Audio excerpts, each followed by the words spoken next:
Mr. Payne here. This video is for YouTuber Sohail Ali. He saw my shit hits the fan bunker video and thought it was 2 flights of stairs looped together for 4+ minutes. So as I look down on the peasantry, see if I can get a car to go by. No cars out right now. But there you go. There's the city skyline. Beautiful. So let me get down a couple of floors and start recording. And see you there.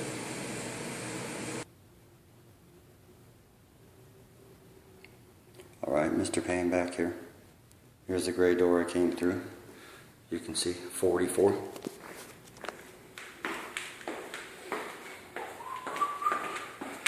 Come down a couple of floors, there's some stuff there. It's the red pipe. It's fire sprinkler system, 43. Come down a few more floors. See? Fire sprinkler, 42. Some equipment there. It's one of the air handlers. Pulls smoke out of the stairwell. There's a fire. Good idea. 51. So yep, it's a real building. And let me do this. See what happens. See, it goes way down there. It's hard. You can only see a couple floors throughout.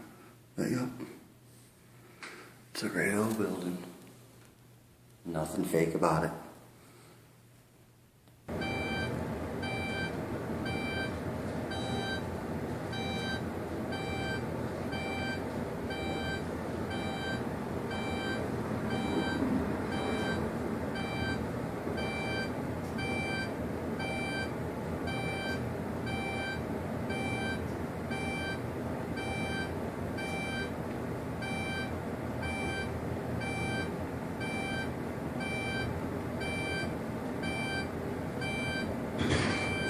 Oh.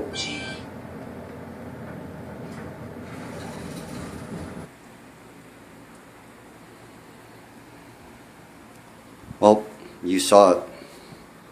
Well, I'm here in the Jolly Green Giant Memorial Breezeway, and I think I'll tell a quick story.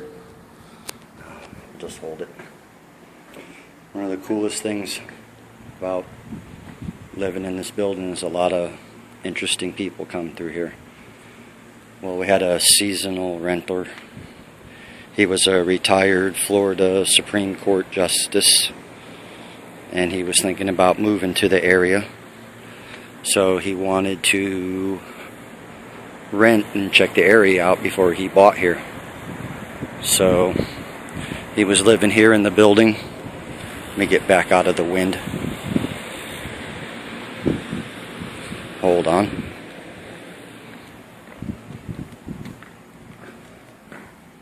Alright. So he was going out to the doctor one morning. It was pretty early. And another gentleman in the building was giving him a ride.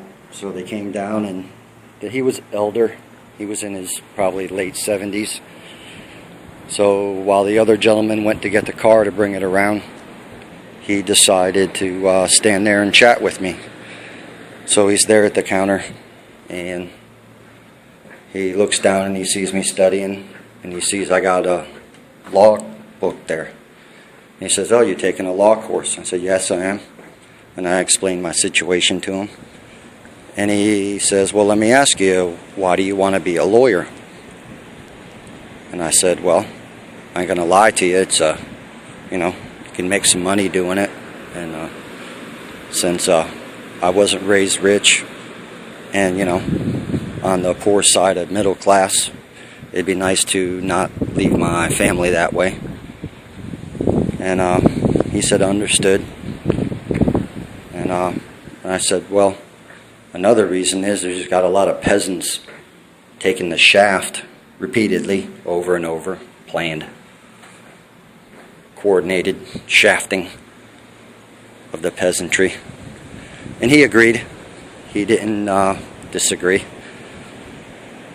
And I gave him an example of that. I'm not going to give the gentleman's name here. I don't know if he wants the press. I'm sure he just wants to be left alone at this point of his life. But here in the state of Florida, he was charged with I believe a sexual crime and some other felonies attached, and sentenced to life in prison after he was convicted. This was back in the 80s. Well, come years later, he always professed his innocence. You know, when witnesses started recanting, I believe the victim even recanted. The DNA was tested, it wasn't his. Then the cops, they had problems with the police force there, and, you know, trying to clear cases by sticking them on people that they can. And during the appeals process, as this was slowly coming out, of course the state was fighting his release. Well, after the more and more information came in, and it was pretty obvious, to anybody in the world that this guy was, you know, set up for the crimes, and several other cases had already been overturned, including, I believe, a murder case by the same police force at the same time in the same era, and a couple other cases, big cases, that were reversed under the same situation. So, real shenanigans. And when it was pretty clear to everybody this man was innocent, the state still opposed the man's release. And so even the judge was kind of getting fed up with the whole thing and asked the state's attorney, would there be any circumstances that the state would not oppose the man's release? And in open court, a state attorney looked right at the judge and said, and I'm going to paraphrase it, even if the state were sure that he was 100% not guilty of the crime, the state would still oppose his release. I mean, you know, you pull the slavery card right there in open court, and you know, it's just another day. Something's wrong.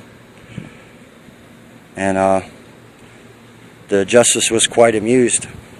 I remember he looked me right in the eye and said, if only there was more like you, it wouldn't be that way. I agreed. And then he got the real serious look on his face. He puts his hands together. He's kind of holding them together. And I figure, you know, when you got a justice sitting in front of you and he gets a serious look on his face and he's about to say something, it'd be a good idea to pay attention. So I did. So he rubs his hands together for a couple seconds. He looks me right in the eye and he says, you know what? The law is a vile and filthy profession. And I know. I did it for over blank years. And I agree with him. So that's my story. Hope you liked it. So yeah, that video is real.